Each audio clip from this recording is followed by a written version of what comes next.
是非常重要的。我们一切的作为都应该以病人安全为第一优先。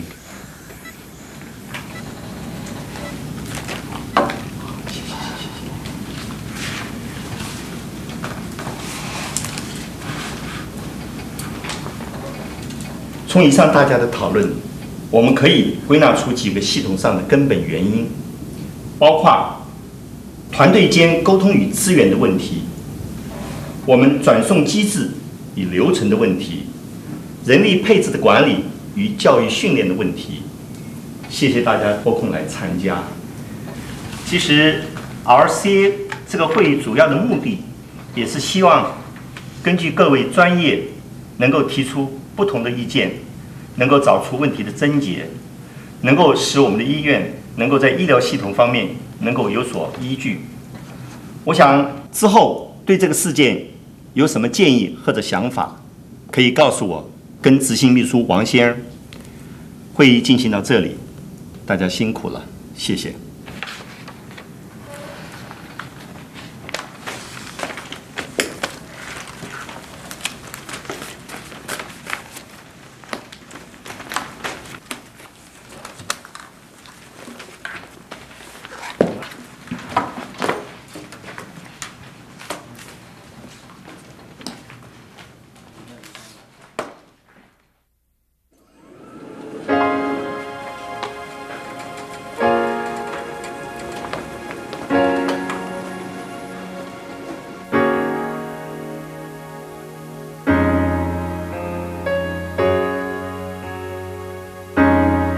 林小姐，没办法可以出院。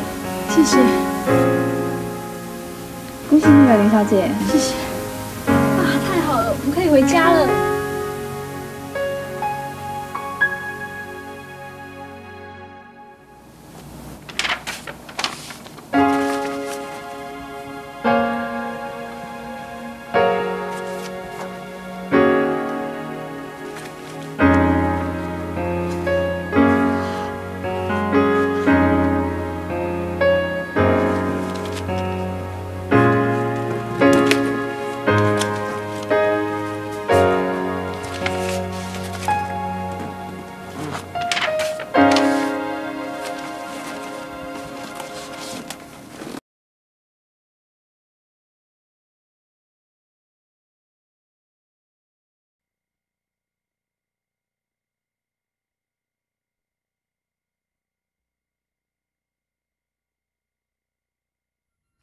I want to share with you the story of two very important, very real, and very loved faces in patient safety. One, the precious young face of my newborn son, Cal, and the other, the face of my late husband, Pat. Cal was born a healthy baby boy on March 23, 1995, in a large accredited hospital that delivers over 5,500 newborns a year. Cal was first noted to be jaundiced through visual assessment at 16 and a half hours old, but a bilirubin test was not done. Cal's skin was described to be jaundiced again through visual assessment when he was 23 hours old, but a bilirubin test was not done. Cal was discharged from the hospital when he was 36 hours old and was described as having head-to-toe jaundice, but a bilirubin test was not done. The information we received about jaundice was a simple brochure that never mentioned jaundice could cause brain damage. We were told to put Cal in the window for sunlight, not to worry, and to call the newborn nursery or our pediatrician if there are any changes in sleeping, eating, or any other behavior. On day 4, I called the newborn nursery and told them that Cal was still yellow, lethargic, and was feeding poorly. They asked me if I was a first-time mom, and then assured me there was no concern since sleepiness was to be expected. They told me to unwrap him and tickle his feet, and if that didn't work, to call the pediatrician. We immediately took Cal to the pediatrician, and he noted the jaundice by visual assessment again. A bilirubin test was not done. We were told to wait 24 hours to see if he would improve. We continued to call the pediatrician throughout the next 24 hours, reporting that our child was changing before our eyes. Yet we were repeatedly told not to worry and to wait for 24 hours. At 5 days of age, the pediatrician admitted Cal to the pediatric unit. Cal's bilirubin was tested for the first time, and it was one of the highest recorded bilirubin levels at the hospital. Treatment was limited to phototherapy. Again, we were told not to worry. A resident did Cal's history and physical upon admission, and due to confusing chart entries, documented the wrong blood type for Cal. A blood incompatibility was ruled out. We later found out that Cal's jaundice was due to a common blood incompatibility and was very easy to treat. On day 6 in the afternoon, Cal had a high-pitched cry, respiratory distress, increased tone, and he started to arch his neck and back. These behaviors were all acute symptoms of kernicterus, or brain damage from jaundice. Again, we reported the unusual behavior to the providers and staff, and again, we were told not to worry. Cal was later diagnosed with classic textbook kernicterus. Cal has aphthatoid cerebral palsy throughout his entire body, neurosensory hearing loss, enamel dysplasia on his front teeth, crossed eyes, and other abnormalities. Today, Cal cannot walk independently, his speech is impaired, he drools, and he has uncontrollable movements of his arms and legs. In 1999, my husband Patrick, who was a face of panache, ambition, confidence, and strength, also suffered a medical error. It was discovered that Pat had a mass in his cervical spine, and because of the size, shape, and behavior of the mass, it was thought to be a slow-growing benign tumor. With the help of our local referring doctor, Pat and I sought out the best neurosurgeon in the nation. The tumor was surgically removed, and a frozen section was sent to pathology. A phone call from pathology to the OR revealed an atypical spindle cell neoplasm, which was understood by the OR team to be benign. The pathologist, however, believed it to be very suspicious and ordered more stains to further define the tumor. 21 days after the date of surgery, a final pathology report was issued as a malignant synovial cell sarcoma. The report was apparently sent to the surgeon's office, but was either filed without the surgeon ever seeing it, got lost, or was misplaced. The cancer was never communicated to Pat, our local referring doctor, or me, and it went untreated for 6 months.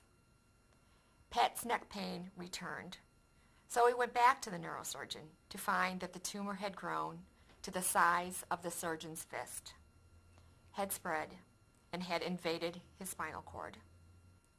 Upon removal and in pathology, it was again diagnosed as a sarcoma. Pat's chances to survive his cancer were reduced dramatically by the communication failure. After 7 surgeries, 9 months of chemo, and several rounds of radiation, Pat died. Both Cal's and Pat's errors are examples of simple yet catastrophic systems failure due to communication breakdowns and uncoordinated teamwork. Cal went through several layers of the healthcare system, and each layer failed to stop the succession of error. There was a system-wide failure to include Pat and me in Cal's care.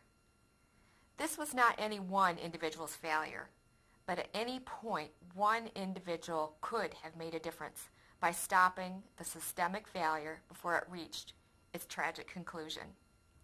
What if a genuine culture of safety that practiced a systems-based approach had been in place? What if our concerns as parents were taken seriously and we were asked to work in partnership with Cal's providers to help identify jaundice symptoms? We, parents, patients, and family members can be additional eyes and ears to spot symptoms. We can be an extra resource to see, feel, recognize, and report changes and concerns. What if the pathologist had given the surgeon a heads up that Pat's tumor was suspicious and that they had ordered additional tests? Or if someone had contacted the neurosurgeon to ensure the receipt of the malignant pathology results? Or what if the pathologist and the neurosurgeon understood the phrase atypical spindle cell neoplasm to mean the same thing? As a family, we were profoundly let down by the very system that we once trusted implicitly.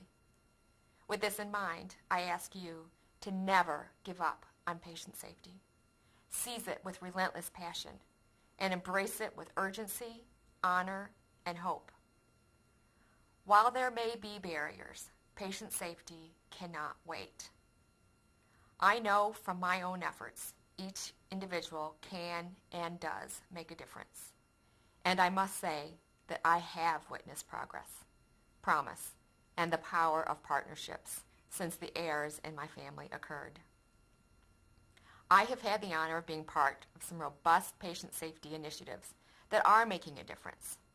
PIC, Parents of Infants and Children with Kernicterus, formed by a group of moms and dedicated to the eradication of kernicterus. CAPS, Consumers Advancing Patient Safety, whose mission is to help create a healthcare system that is safe, compassionate, and just. And WHO, the World Health Organization, which identifies the patient as the core of their newly launched World Alliance for Patient Safety and is dedicated to creating the collective voice of the global consumer in areas such as patient safety, solutions, reporting, and research. These initiatives are all harnessing the passion, the hard-won knowledge, and the spirit of the consumer to work in partnership with healthcare agencies, professional organizations, providers, accreditors, and the insurance industry. Your spoken word, your courage to challenge, your will to engage in teamwork, and your determination to ensure no harm can all be pivotal in determining if a patient lives or dies. You have a powerful opportunity to revolutionize patient safety by recreating how healthcare is delivered. As a team, as a system, as a champion. You are the front line. You are the decision makers. You are our partners.